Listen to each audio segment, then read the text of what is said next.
खत्म, खेल खत्म बेटा। तो दोस्तों मेरा फेवरेट यानी हमारा फेवरेट स्पाइडरमैन लौट आया है। हाँ, हमको तंग किया गया। फिर वो नहीं, हमको ये बताओ कि जो सरकार हमको बाबू सब बाबू लोग आकर के तंग मेरा किया गया। बाबू मेरा बाबू 5 साल बाद लिटरली लास्ट फिल्म 2021 में आई थी।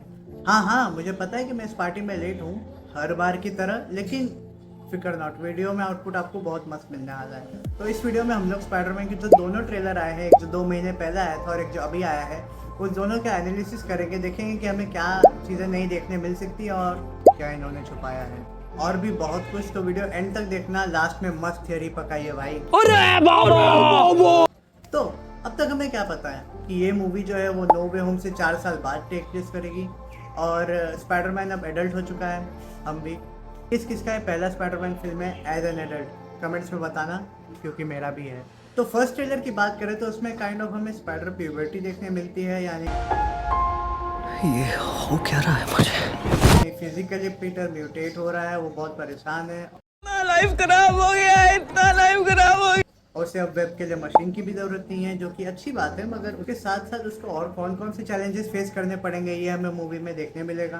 क्या वो 8 हाथ भी देखने मिलेंगे मकड़े की तरह, देखते हैं। और इस चीज से परेशान होकर वो जाता है अपने प्रोफेसर ब्रूस बैनर और हमारे हल्कू रे उठ जा रे, सारा दिन सोता है रे, जा के पास कि हल्कू भाई ये जो जीन म्यूटेट हो रहा है मेरे अंदर, ये कैसे रुक सकता है या कैसे कंट्रोल किया जा सकता है। एक्सक्यूज मी डॉक्टर बैनर, आपकी हेल्प चाहिए। अपना नाम क्या बताया बेटा? या फिर वो डिवाइस क्या है जो उसने पहना है।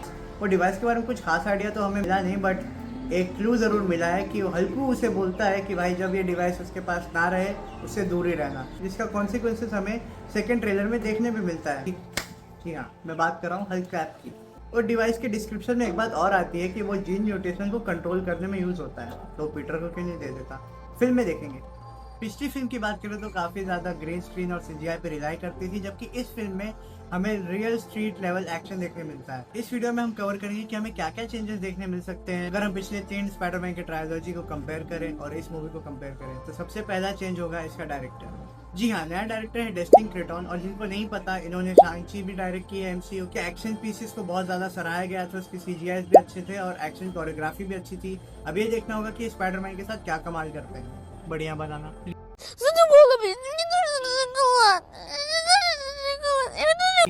अगर हम पिछले 3 मूवीज की बात करें तो उन्हें जॉन वॉट ने डायरेक्ट किया था, वो भी अच्छी ही थी। ज्यादा से ज्यादा प्रैक्टिकल स्टंट को डालने की कोशिश की गई है, ये हमें कैसे पता, क्योंकि जब से इसका शूट चालू हुआ इसके बीटीएस आते जा रहे हैं। वो लोग लिटरली नहीं घबरा रहे भाई, मतलब बीटीएस है तो सराहनीय है। मैं हूँ स्पाइडरमैन। यार फ्रैंक, लिफ्ट ही देनी थी तो गाड़ी रोक देता। क्लासिक कॉमिक विलन स्कॉर्पियन भी है, उसकी भी वापसी हुई है। इसे हमने फार फ्रॉम होम में देखा था, वो भी एंड क्रेडिट सीन पे। मुझे लगा नहीं था कि लोग इसे वापस लेके आएंगे, but hats off, let's see what's they are cooking. और एक अलग से थ्रेट है जिसका ट्रेलर में डिस्क्रिप्शन दिया गया है कि वो दिखता तक नहीं है। मोस्ट प्रोबेबली वो हो सकता है जो person to person pass on हो रहा था उनके आंखों के थ्रू या किसी और चीज के थ्रू, बट कुछ आइडिया नहीं मिला मुझे इस चीज में डाउट है कि जो person to person pass on हो रहा था और एक सेकंड ट्रेलर में विलन दिखाया गया है जिसे दिखाया नहीं गया है। आई मीन उसने हुडी पहनी है बट उसका फेस नहीं रिवील हुआ है, तो क्या वो स्पॉट है स्पाइडर वर्स वाला? मुझे कुछ खास क्लू नहीं है, देखते हैं। एक बार के लिए मुझे लगा कि इस बार हमें वेनम वाला स्पाइडरमैन देखने मिल जाएगा। खबरें ये थी कि वेनम वाला स्पाइडरमैन सीधा सीक्रेट वॉर्स में दिखेगा, जो कि एवेंजर्स की नेक्स्ट सीरीज होने वाली है डूम्सडे के बाद। बट खासकर जब वो उसकी आंखें पूरी ब्लैक हो जाती है तो मुझे लगा कि शायद वेनम हमें देखने मिले, बट फिर जब मैंने ज्यादा ध्यान दिया तो याद आया कि यार वेनम में तो आंखें वाइट होती थी, इसमें तो ब्लैक है। तो शायद मैं यहाँ पे भी गलत हो रहा हूँ और ये उसकी म्यूटेशन का ही कोई और पार्ट हो। और ये जो नया म्यूटेशन हो रहा है ये ओवरऑल बहुत ही ज्यादा एग्रेसिव है और ये अपने पंचेस पुल नहीं करने दे रहा पीटर पार्कर को, आई मीन स्पाइडरमैन को। जैसे कि हमने ट्रेलर के स्टार्टिंग में देखा, भाई उसने स्कॉर्पियन को क्या पटका है। बैठता हूँ, मेरा खुद पे काबू नहीं रहता। मैंने लिटरली स्पाइडरमैन को ऐसा पहले कभी नहीं देखा, पर मैं ऐसा ही देखना चाहता। तू साला बहुत नीच आदमी रे। सांप को देखा और तेरे को देखा तो पहला सांप को छोड़ के तेरे को मारना। बहुत सारे चीज को कॉमिक एक्यूरेट रखा है और हमें देखने मिला है जब वो स्पाइडर कोकून फॉर्म होता है, और लिटरली वो उसके लिए भी उतनी नई चीज होती है जितनी मेरे लिए थी। आई मीन मैंने ज्यादा कॉमिक्स पढ़ी नहीं है, इसलिए ये सारी चीजें मेरे लिए नहीं है। ट्रेलर में बैकग्राउंड साउंड चलता रहता है जिसमें हमें बताया जाता है कि स्पाइडर के 3 साइकिल होते हैं, तो क्या स्पाइडर मैन की भी 3 साइकिल होंगी, और वो 3 साइकिल से पास ऑन होते होते वो काफी चीजें सीखेगा, काफी बार टूटेगा, काफी बार बनेगा, और अगर वो सारी चीजें सह लेता है तो उसका होगा एक प्रकार का पुनर्जन्म। देखते हैं कैसा होता है। मैं वो 8 हाथ वाले देखना चाहता हूँ, सही बता रहा हूँ, मैं बहुत एक्साइटेड हूँ अगर ऐसा होता है। चौथी फिल्म है ना, मुझे लिटरली एक ट्रांजिशन सी फील होती है, एक टोनी स्टार्क वाले स्पाइडरमैन से लेके एक कॉमिक एक्यूरेट स्पाइडरमैन की।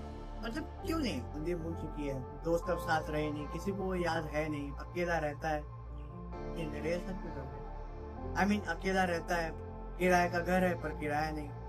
काफी रिलेटेबल हो भाई। तो कहाँ अगर हम टोनी स्टार्क के बनाए हुए स्पाइडरमैन की बात करें तो यार उसके पास क्या नहीं था, नैनोटेक सूट था, लिटरली टोनी स्टार्क जैसा मेंटर था जो उसे बचाने के लिए क्या कुछ नहीं करता, मगर इस बार उसे अपनी जंग खुद लड़नी हो, इसलिए तो वो हमारे जैसा है। अब जब मैंने सेकंड ट्रेलर देखा तो मैंने एक चीज रियलाइज की कि कहीं ना कहीं जो फर्स्ट ट्रेलर था वो हमें ज्यादा से ज्यादा पीटर पार्कर के स्ट्रगल्स इंट्रोड्यूस कराता है कि पीटर पार्कर वो म्यूटेशन को कैसे फेस करेगा, उस दौरान उसके पास क्या क्या मुश्किल आएंगे और वो उसे कैसे टैकल करने वाला है। जबकि जो सेकंड ट्रेलर है वो मुझे लगा कि मोस्टली हमें स्पाइडरमैन उस सिचुएशन से कैसे डील करता हुआ दिखेगा, उस चीज पे बेस्ड है। सेकंड ट्रेलर पे आने से पहले एक छोटा सा, शायद बड़ा, क्योंकि IMAX की न्यूज है, अपडेट ये है कि Spiderman brand new day India में IMAX रिलीज नहीं लेगी, एटलीस्ट एक हफ्ते तक तो नहीं। ऐसा इसलिए है क्योंकि क्रिस्टोफर नोलन की फिल्म ओपनहाइमर, जो कि मच मच मच एंटिसिपेटेड है, इंडिया में मुझे नहीं लगता। I mean, obviously Christopher Nolan की फिल्म है, ओपनहाइमर स्टोरी है, इंडियंस को पता नहीं है, वर्ल्ड वाइड हो सकता है ज्यादा एंटिसिपेटेड हो, बट इंडियंस में स्पाइडरमैन का मुकाबला नहीं हो सकता। हुआ क्या है कि जो स्पाइडरमैन ब्रांड न्यू डे जो है वो एक लाइमैक्स के फॉर्मेट में शूट की गई है। लाइमैक्स मतलब 1.90:1 के रेशियो में, जो कि नॉर्मल स्क्रीन से तो बड़ा होता है, बट वो रियल IMAX नहीं है। रियल लाइमैक्स से ऑलमोस्ट 40% ज्यादा बड़ा होता है, और जो रियल IMAX का रेशियो होता है वो होता है 1.43:1। तो हुआ क्या कि जो क्रिस्टोफर नोलन की ओडिसी मूवी है वो ऑलमोस्ट 100% इस रेशियो पे शूट की गई है, जो कि है रियल IMAX का रेशियो 1.43:1। और जो most of the movie shoot की जाती है 1.90:1 के रेशियो में, उसे बस IMAX में लगा दिया जाता है, वो ओरिजिनल एक IMAX फिल्म नहीं होती। तो जबकि एक फुल्ली ओरिजिनल IMAX फिल्म आ रही है तो उन्होंने IMAX के साथ कॉन्ट्रैक्ट किया है कि उन्हें कम से कम 3 हफ्ते तक कोई और फिल्म IMAX के स्क्रीन पे नहीं लगनी चाहिए उनके अलावा। अनफॉर्चुनेटली इस 3 हफ्ते के अंदर ही स्पाइडरमैन ब्रांड न्यू डे भी आ रही है, तो शायद 1 हफ्ते बाद हमें IMAX में देखने मिले। बट एक खुशखबर और है, जहाँ ओपनहाइमर एक रियल IMAX के लिए शूट हुई है 1:43 वाले रेशियो में, वहीं पे स्पाइडरमैन ब्रांड न्यू डे पहली फिल्म है जो कि प्रॉपर स्क्रीन एक्स के लिए शूट हुई है। हाँ, स्क्रीन एक्स में इससे पहले भी फिल्में रिलीज हुई थी, इनफैक्ट शायद पठान एक फिल्म थी और 2-3 फिल्में और थी जो कि इंडिया में स्क्रीन एक्स में लगी हुई थी। तो वो सारी जो फिल्में होती हैं वो एक्चुअली स्क्रीन एक्स के लिए शूट नहीं होती, स्क्रीन एक्स के लिए शूट हुई पहली फिल्म स्पाइडरमैन वाली। उन्हें साइड से अननेचुरली स्ट्रेच किया जाता है पोस्ट प्रोडक्शन के दौरान और उन्हें तीनों स्क्रीन पैनल पर प्रोजेक्ट कर दिया जाता है। तो जो हमें एक रियल स्क्रीन एक्स एक्सपीरियंस देखने मिलेगा वो इस मूवी से मिलेगा। और लिटरली ऐसी रिपोर्ट्स थी कि इस फिल्म के एक्शन सीक्वेंस शूट करने के लिए जो स्क्रीन एक्स की क्रू होती है लिटरली सेट्स पर प्रेजेंट थी कि सीन कैसे शूट होने चाहिए जो कि प्रॉपर स्क्रीन एक्स पर दिखे बिना स्ट्रेच हुए। तो वो नॉर्मल स्क्रीन पे कैसे दिखेंगी, कंप्रेस्ड। चलिए जानने के लिए तो हमें मूवी देखना ही पड़ेगा। पढ़ते हैं सेकंड ट्रेलर की ओर। सेकंड ट्रेलर में मैंने वो थ्योरी थोड़ी सी डिकोड कर दी थी। सबसे पहले उस थ्योरी का बेस मैंने कहाँ से फॉर्म किया वो देख लीजिए। पहले ये देखिए, अब इसका विलन ये देखिए, अब इसका विलन, अब ये देखिए इसका विलन, और अब ये देखिए। क्या लगता है इसका विलन कौन होगा? इस हिसाब से तो ज़ेंडाया है, बट हालांकि जो हमने सेकंड ट्रेलर में कुछ क्लिप्स देखने मिली कि पीटर पार्कर जो है वो शायद आई डोंट नो किससे मगर किसी से तो बचाने के लिए ज़ेंडाया को लेके जाता है पनिशर के पास और उससे रिक्वेस्ट करता है कि भाई प्लीज इसका ध्यान रखना। बचाना है, भरोसा करो मेरा प्लीज। ठीक है। ये नमूनी कौन है? अबे तू कौन है? फ्रैंक प्लीज, मैं अब कहीं और नहीं जा सकता। तो पहली बात तो ये कि एमजे पीटर को जानती नहीं है। तो मैं क्या समझ में आता है कि उसने एमजे को क्यों बताया, आखिर है तो वो लड़का ही, मूव ऑन कैसे ही करता।